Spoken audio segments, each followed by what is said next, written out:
Here's exactly how I would become a data analyst if I had to start all over again in 2026. Now, I'm low-key pretty lazy and I'm also very impatient, so I'd want to choose the fastest roadmap with the least amount of work required to actually land a data job. That roadmap is called the SPN method, but it still has a lot of work. Step 1, I'd want to figure out exactly what skills are required, because there's literally thousands of different data tools and skills that you could possibly be learning, and if you're going to master them all, it's going to take you so long. It's going to take you decades before you even feel close to ready. Once again, remember, I'm very lazy and I'm very impatient, so I want to learn the bare minimum of skills required to land my first data job. So which skills and what tools would I focus on? Ideally, I choose the skills that have the biggest bang for your buck, the lowest hanging fruit. So basically what that means are the ones that are used the most in industry, but also the ones that are the easiest to learn so I can learn them quickly. That way I could have employable, in-demand skills really fast. So what are those skills, you're probably wondering? Well, you can do the research for yourself by going through like hundreds, thousands of different job descriptions and keeping tallies and track of what data tools are mentioned the most often. But obviously that's going to be a lot of work. The good news is I already did all that research and work for you. So here you go. The most in-demand tools that are also pretty easy to learn are Excel, Tableau, SQL. Literally, that's it in that order. These are the top 3 data skills that you should be learning when you're just starting out in data analytics. And if you need any help remembering that, I came up with something called a mnemonic, I think is what it's called, to make it kind of easy. It's every turtle swims. E for Excel, T for Tableau, and S for SQL. And that's where I'd personally start if I had to start all over. I wouldn't really study anything else until after landing that first data job. Now, I can hear everyone in the comments already, well, what about Python and what about Power BI? And here's the truth. I love Python. It's literally my favorite data tool, but honestly, there is a little bit of a steep learning curve and it's only required in like 13% of data analyst jobs. It just takes so freaking long to learn. And remember, I'm not trying to be in this job hunting mode forever.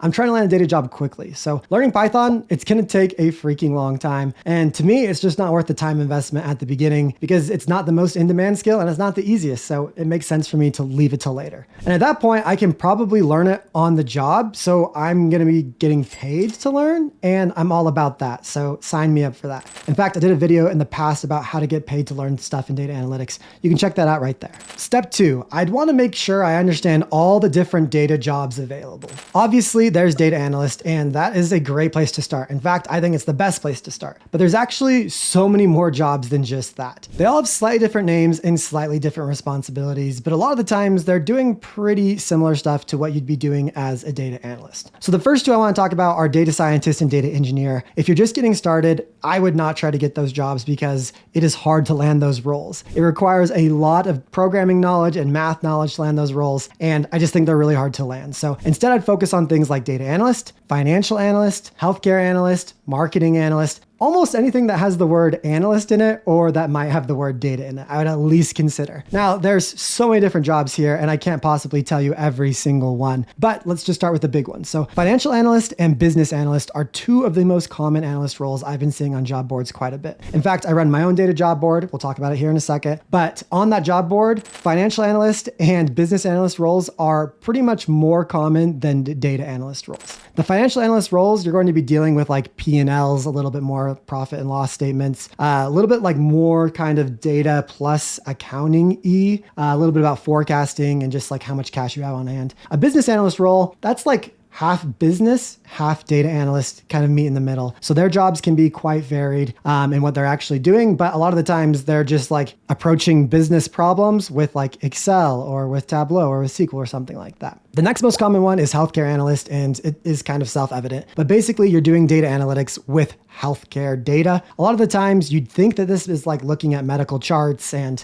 different medicines and procedures and stuff like that. But honestly, unfortunately, a lot of the healthcare analyst roles are more about the operations of healthcare, like appointments and billing and scheduling and stuff like that. There's a huge demand for healthcare analyst roles, and I don't see that demand going away anytime soon. So this is a great role, especially if you have healthcare experience in the past, if you've worked maybe as a nurse or some sort of medical tech, this could be a great fit for you. Marketing analyst. Once again, very self-evident in the name, but basically you're doing data analytics on marketing data. If you've ever worked as a marketer, if you know anything about ads, if you know anything about social media or like website analytics, this is a great place for you to start. Now, there's so many more jobs I can't even talk about right now in this video. So here's a big list on the screen right here. And if you're listening to the audio version, I'll have a link in the show notes down below. But there's so many different data jobs, you guys. So pause this video, take a screenshot of this and start looking for these jobs. The reason you want to start looking for these roles instead of data analyst roles is one, less people know about these roles, so they're going to have less applicants. And two, a lot of the times your domain experience is going to be very valuable for these roles. So for example, if you've been an accountant before, a financial analyst role is a really good fit for you because you already have that accounting experience. So when you go to apply to financial analyst jobs, they can look at your resume and be like, oh, this person's already been an accountant. They're going to understand this data set better than most. And that's something that I'd have to take in as well. So in my previous life, I was a chemical lab technician. So I'd be probably looking for data jobs that maybe have to do with laboratory data or companies that deal with some sort of chemicals. Now, there's also a bunch of like these in-between jobs that are like half data jobs, half domain jobs. And they're a little bit more entry level. They require less skills. Maybe they only require Excel, for example. You've probably never heard of these jobs, and that's totally okay. I made a whole separate video, so you can watch that on YouTube right here, or we'll have a link to it in the show notes down below. And that will basically explain these roles that are a little bit more entry level than even a data analyst role. They don't pay as well as data analyst role, but you could probably land them today if you know Excel. So once again, check that out. And honestly, if I had to start all over again, I might go for one of these roles first, because when I was a chemical lab technician, I was making like $15 an hour. And these roles are like closer to $25 an hour. So I might want to start with one of these roles, get the word data on my resume, and then start applying for data analyst jobs after I get data on my resume. Step 3 is I need to figure out a way to convince a hiring manager to actually hire me. Why would anyone want to hire me? I'm a chemical lab technician. I've never been a data analyst. I don't have very many data skills. Like, why on earth would someone hire me? And you've maybe felt this way before. I call it the circle of doom. It's basically like, I can't get data experience because I can't get a data job because I can't get data experience. And so this never ending cycle of doom where it's like, how the heck am I ever supposed to get a job when I don't have experience, but I can't get experience because no one's going to give me a job. And honestly, it's the absolute worst. If you're in the circle of doom right now, let me know in the comments. And I'm so sorry. That is not a fun place to be. But here's the truth is you can actually create your own experience. And you do that by building projects. Now, a project is basically like a real world life example of you analyzing data. It's almost like you have some sort of proof that like, hey, not only does my resume say that I can do Excel, that I can analyze data in SQL, that I can make a Tableau dashboard, but here's some tangible proof via a project that I can.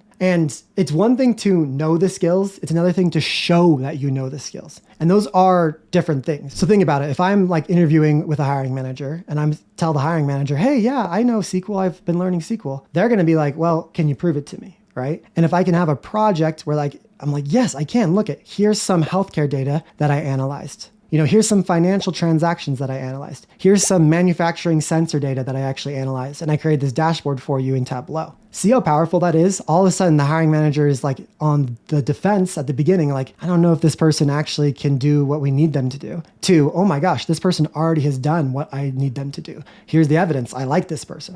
I mean, it's hard to do, but put yourself in the hiring manager's shoes. Let's say that you were a hiring manager for like the next Fast and the Furious movie that's coming out and you need to hire a stunt double. Let's say you get 2 applicants. Applicant A, you know, on their resume, it says that they can jump over a car. Great. Applicant B's resume also says they can jump over a car. Fantastic. But they also send a video of them jumping over a car. Who are you more likely to hire? Option A or option B? It's option B, right? Why? Think about it for a second. Because they gave evidence that they can do what the job description says. They took the risk out of it. Because now that I'm on the other side of, I hire people, right? I'm a hiring manager now. And I hired some wrong people this year. And it has bit me in the butt. It has cost me, honestly, thousands of dollars because I didn't hire correctly. And so when you are trying to convince a hiring manager that you are the right person, if you can lower that risk with projects, all of a sudden you're breaking the circle of doom, you have experience, and you're letting the hiring manager know in a undeniable way, hey, I've got this, don't worry about me. So I would need to start building projects. And if I didn't know where to go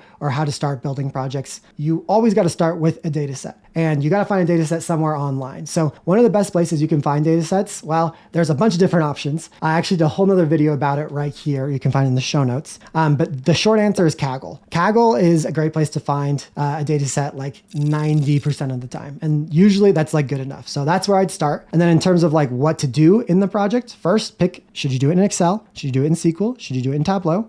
Just pick whatever one you're maybe the best at. And then start to answer some business questions about the data set. Think about how many, what's the max, what's the average, what's the relationship between these two columns, what happens over time. Those are some of the questions that you can ask at the beginning, and you can just answer maybe 2 or 3 or 4 of them. And all of a sudden you have a project and you have evidence. All of a sudden you have experience, and I would be qualified, or at least I would be able to talk to a hiring manager with like some sort of defense, like, no, I am good. You should hire me. So I need to build projects. Step 4, I would need to create a home for these projects, right? Because if you do these projects, but they're not tangible, then they're not tangible. And how are you going to convince the hiring manager that you're the person, right? So if your project is just in your head, it doesn't really count. If it's just on your desktop, it doesn't really count. That doesn't do you any good. You need this to be public. You need this to be easily shareable. You need this to look good and look pretty and make yourself look good, right? This is really key to have a portfolio. So a portfolio is basically a home for your projects, and you want to have maybe 1 to,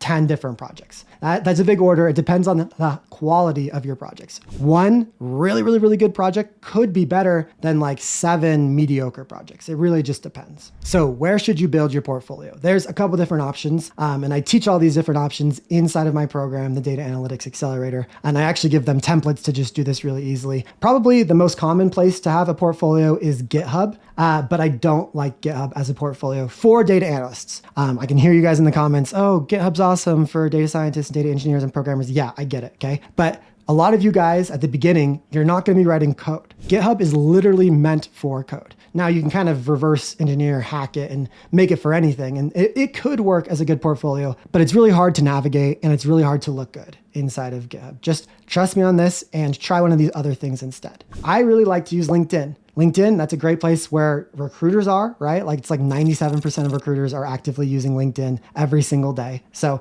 why not be where they are, right? Because those are the people that can change your life. Those are the people that can all of a sudden reach out to you and offer you a job. So I like using LinkedIn. There's a featured section on there. There's a project section on there. We like to use LinkedIn articles to make these projects go. And that's what I suggest. That's one of the things I teach inside of my bootcamp. The next thing I also teach inside the bootcamp is card.co, I think. I'll put a link right here and in the show notes down below. But basically, it's just a website builder, a simple website builder. I think it costs like $9 to $20 a year. And it's so worth it, you guys. Your portfolio looks so good and you can build it pretty quickly. So our students inside of our bootcamp actually just get this template from us right here that they can literally just fill in the blanks with their information. So it doesn't take them like couple hours that it might take you to set up. But I really like Card. I really like LinkedIn. You could do it on Medium. You could do it on any sort of Squarespace or Wix or other website builder. Also, if you like GitHub, there is an alternative called GitHub Pages. GitHub realized, hey, people are using this as a portfolio. We're not really built to be a portfolio.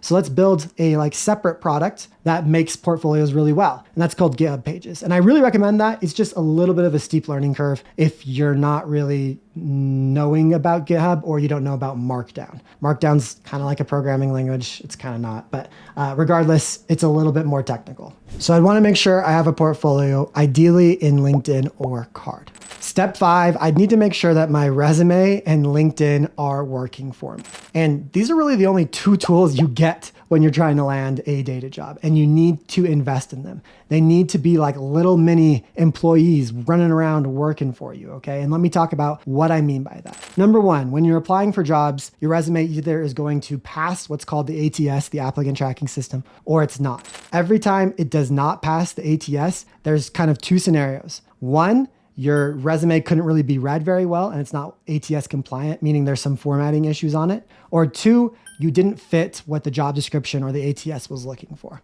Number 1, you want to just make sure that you have a really good ATS friendly resume. We give our students all a bunch of templates that they can choose from, but the key here is basically no pictures, 1 column, no tables, and make sure it's pretty simple. Don't try to do too much with your resume.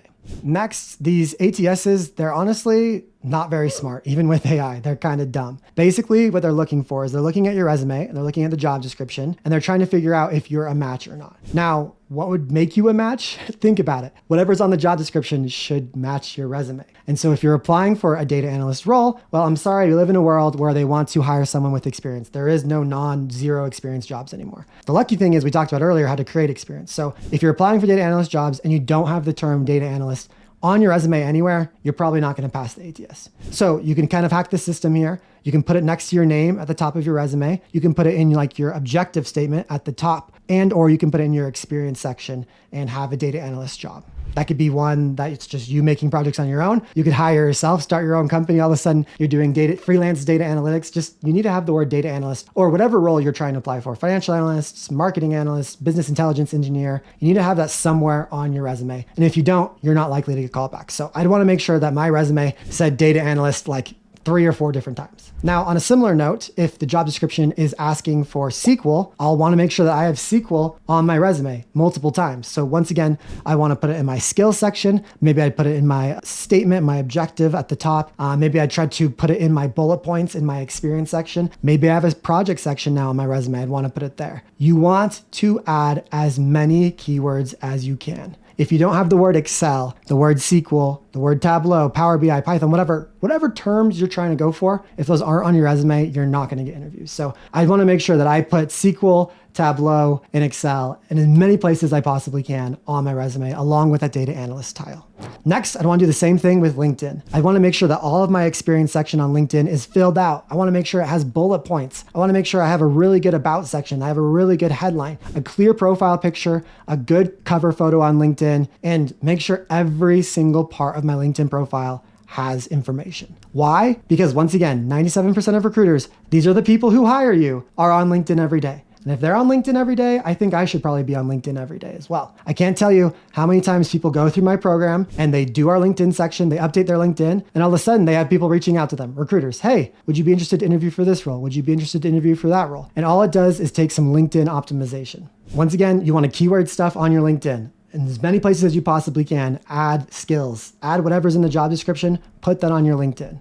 The other thing to kind of consider on your resume and LinkedIn, and this is a little controversial, so if you don't like it, I'm sorry, but this honestly helps you. Can you change any of your previous titles? Can you go through your titles and can you make them sound more data analyst-y? Can you add the word analyst anywhere? Can you add the word data anywhere? The more that you have data and analyst on your resume in your title section of your experience, the better. So maybe you are a program specialist. Can we substitute the word analyst for specialist? Would that be the end of the world? The term analyst is pretty broad, so I feel like it's safe to do. And honestly, like most titles are all over the place. Like a title at one company does not mean the same as what it would be at another company. They're all made up. There's no such thing as like real titles, to be honest. So I think if you can do this, you should. And I would elect to do that. So chemical lab technician, maybe I'd be chemical lab analyst. That feels like a little bit of a stretch, but here's the key. If it feels like a stretch, just remember, you're just tricking the ATS. You could explain it to a human. Oh, that was actually more of like a lab, like technician role. But I did do a little bit of Excel analysis on that job.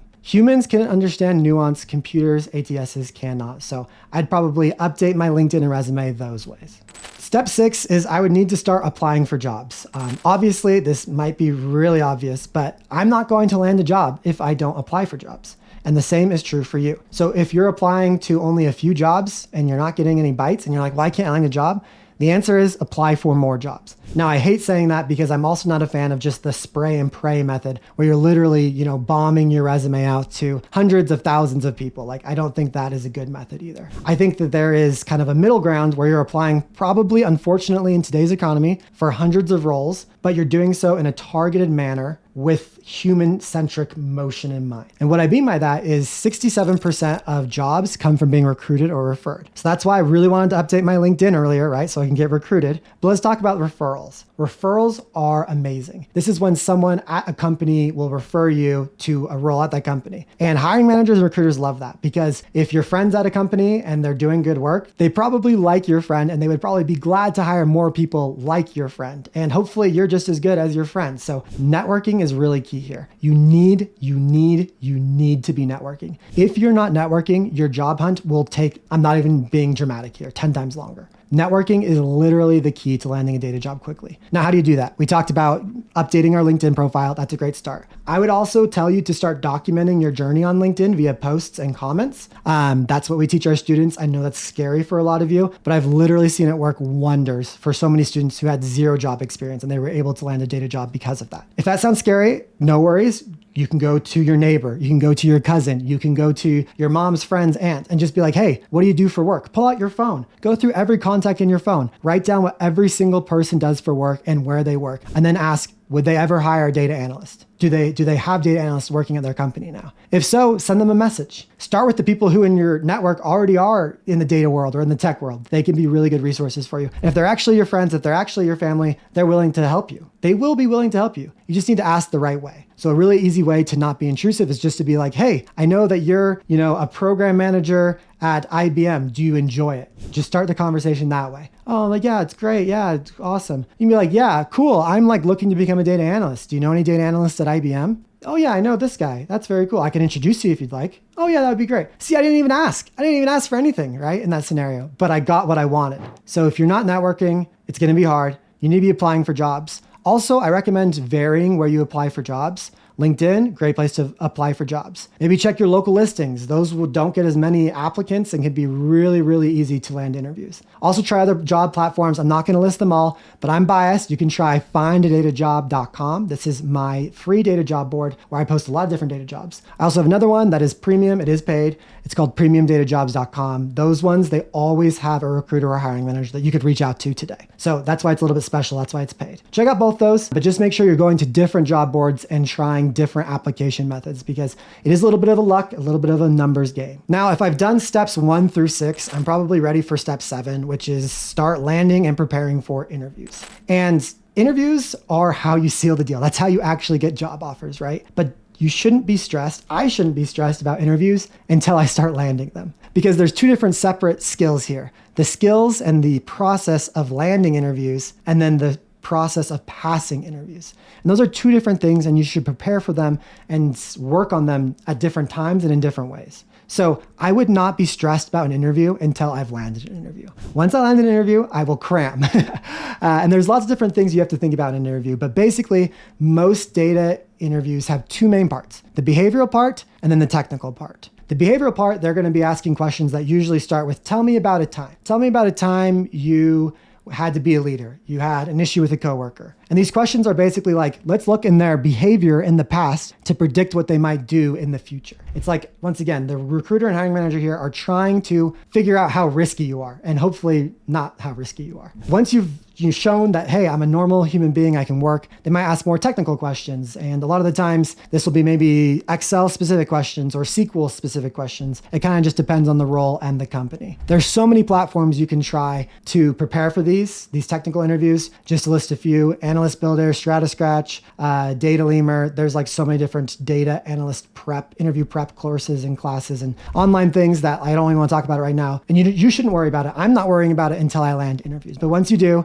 those are right there for you to practice. So that's how I would hopefully land my first data job if I was starting from absolute scratch this year. And if you enjoyed this method, we call it the SPN method. And what it means is it is not just learning skills. That's the S part of the SPN method. If you're just learning skills, you're not going to land interviews, you're not going to land jobs because you're missing out on the other 2/3 of the equation for landing your first data job. The P in the end. The P stands for projects in a portfolio. So that's what we talked about earlier. You need to have projects, you need to have that proof and have it in a portfolio. And the last part is the N, which is the networking, which is like I said, if you're not networking, you're not going to land a job. So if you like this roadmap and you actually want to follow it, please watch this video over and over again until you can finally figure out exactly what I said. If you'd like a hand-by-hand guide walking you through all the steps, literally giving you step-by-step instructions on this is how you network, this is what your LinkedIn should look like, here's a bunch of projects that you can do, here's the template for the resume and for the portfolio, then consider joining the Data Analytics Accelerator. This is my all-inclusive data analytics bootcamp where I'll take you from 0 to data analyst. Literally, this has worked for so many different people in my program from so many different backgrounds. We've helped teachers, truck drivers, Uber drivers, warehouse workers, accountants, therapists, music therapists,